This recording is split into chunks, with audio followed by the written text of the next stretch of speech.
बिस्मिल्लाहिर्रहमानिर्रहीम। अस्सलाम वालेकुम स्टूडेंट्स। बच्चों, उम्मीद करता हूं कि आप लोग खैरियत से होंगे। आज की वीडियो में बच्चों हम डिस्कस करने जा रहे हैं पार्ट 1 की फिजिक्स चैप्टर नंबर 4 उसकी सोल्व्ड एग्जांपल्स में से एग्जांपल नंबर 4.1। जी हाँ बच्चों, आइए जरा डिस्कस करते हैं। ये ग्राफ के रिलेटेड है, वर्क डन बाय ग्राफ, उसके रिलेटेड एग्जांपल है। पहले स्टेटमेंट देखें। A force F acting on an object varies with distance x। ये ग्राफ बना हुआ है आपके पास। इसमें ये जो फोर्स है और ये डिस्प्लेसमेंट है, ये एक दूसरे के साथ क्या हो रहे हैं, चेंज हो रहे हैं। ठीक है जी। अब आपने क्या करना है, calculate work done by force as object move from x0 to x6। मतलब आपके पास जो है वो डिस्प्लेसमेंट या डिस्टेंस दिया हुआ है, कहां से लेके कहां तक जी, 0 से लेके 6 तक। ये ग्राफ है डियर स्टूडेंट्स। इसकी मदद से आपने क्या फाइंड आउट करना है, वर्क फाइंड आउट करना है। अब देखिए जरा इस ग्राफ को अगर आप गौर से देखें तो यहाँ पे यहाँ से लेके आप कह लें 0 से लेके 4 तक, अगर मैं यहाँ पे इसको प्रॉपर बंद कर दूं, थोड़ा सा सेपरेट कर दूं, तो ये हिस्सा जो बन रहा है ना डियर स्टूडेंट, ये एक बन रही है रिक्टेंगल। ये क्या बन रही है, रिक्टेंगल। इतने हिस्से के वर्ग को आप कह लें W1, और ये इतना हिस्सा आपके पास बन रहा है ट्राइएंगल, इसको कह लें W2। आपने अब टोटल वर्क डन अगर फाइंड आउट करना है तो इन दोनों को सेपरेट अलग-अलग फाइंड आउट कर लें और एंड पे आप क्या कर देंगे, इनको जमा कर देंगे। सबसे पहले आइए जरा मैं W1 की बात करता हूं। ये आएगा एरिया ऑफ रिक्टेंगल। ये किसके बराबर आएगा, एरिया ऑफ रेक्टेंगल। मतलब इस ग्राफ के अंदर जो एरिया आ रहा होगा वो वर्क डन को रिप्रेजेंट करेगा। एरिया ऑफ रेक्टेंगल क्या होता है, लेंथ क्रॉस विड्थ कह लें, या आप कह लेंगे ये दोनों साइड आपस में बराबर होते हैं। ये दोनों कोई सी दो साइड्स को आप मल्टीप्लाई कर दें, तो मैं यहाँ पे करूंगा जी फोर्स मल्टीप्लाई एक्स कर दूंगा। इसको W, ये है W1, ये आ गया ये आपके पास फोर्स मल्टीप्लाई एस या एफ कह लें। अब यहाँ पे डियर स्टूडेंट फोर्स कितनी है, ये इस एरिया की ये वाली लेंथ कितनी है, 5 न्यूटन है। तो आप यहाँ पे 5 पुट कर देंगे, और डिस्प्लेसमेंट x कितना हुआ है, 0 से लेके 4 तक, इसको आप क्या पुट कर देंगे, 4। तो ये डियर स्टूडेंट आ गया 4 5 20, वर्क का यूनिट क्या होता है, जाउल। तो ये W1 आ गया। अब दूसरे हिस्से का आपने वर्क डन फाइंड आउट करना है, तो ये बन रही है डियर स्टूडेंट ट्राइएंगल। तो इसके लिए आप क्या अप्लाई करेंगे, W2 के लिए area of triangle.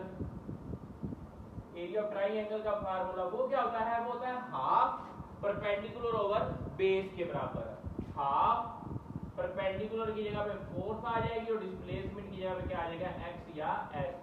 Half force कितनी है डियर स्टूडेंट, लेंथ सेम है, तो फोर्स आपके पास कितनी आएगी, 5 ही आएगी। और x यहाँ पे कितना है, कितने हिस्से में देखें, 1 और 2, ये डियर स्टूडेंट कितना है, 2 आ गया।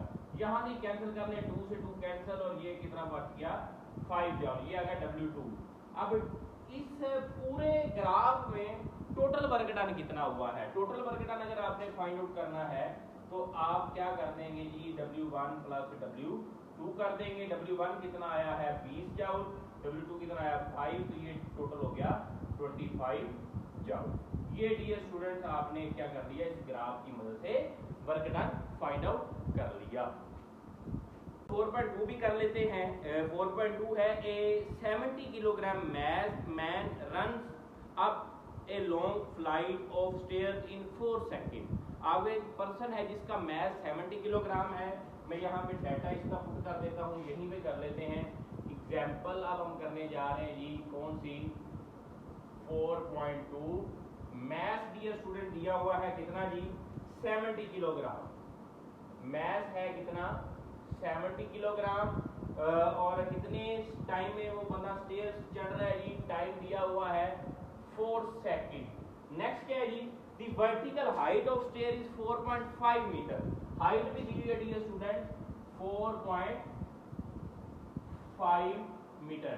आपने कैलकुलेट करनी है पावर डियर स्टूडेंट्स आपने फाइंड आउट करनी है वाट के अंदर। आप जानते हैं कि पावर का फार्मूला क्या होता है, पावर होती है W/T। ये फार्मूला हम यूज करते हैं।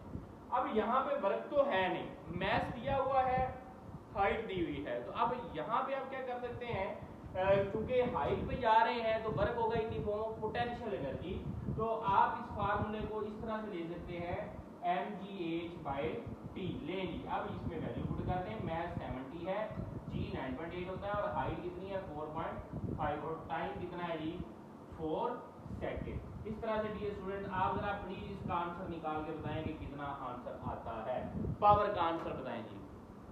यहाँ पे मैं डायरेक्ट लिख देता हूँ जी, पावर का जो आंसर है 7.7 मल्टीप्लाई 10/2 वाट, 7.7 मल्टीप्लाई 10/2 वाट। ये डियर स्टूडेंट आपके पास इसका आंसर है। ये थी एग्जांपल 4.2। होप तो आपको इतनी समझ आई होगी। अब एक एग्जांपल रहेगी 4.3, वो हम जब टॉपिक करेंगे interconversion of kinetic energy to potential energy, वो हम तब डिस्कस करेंगे। मिलते हैं नेक्स्ट वीडियो में नेक्स्ट लेक्चर के साथ।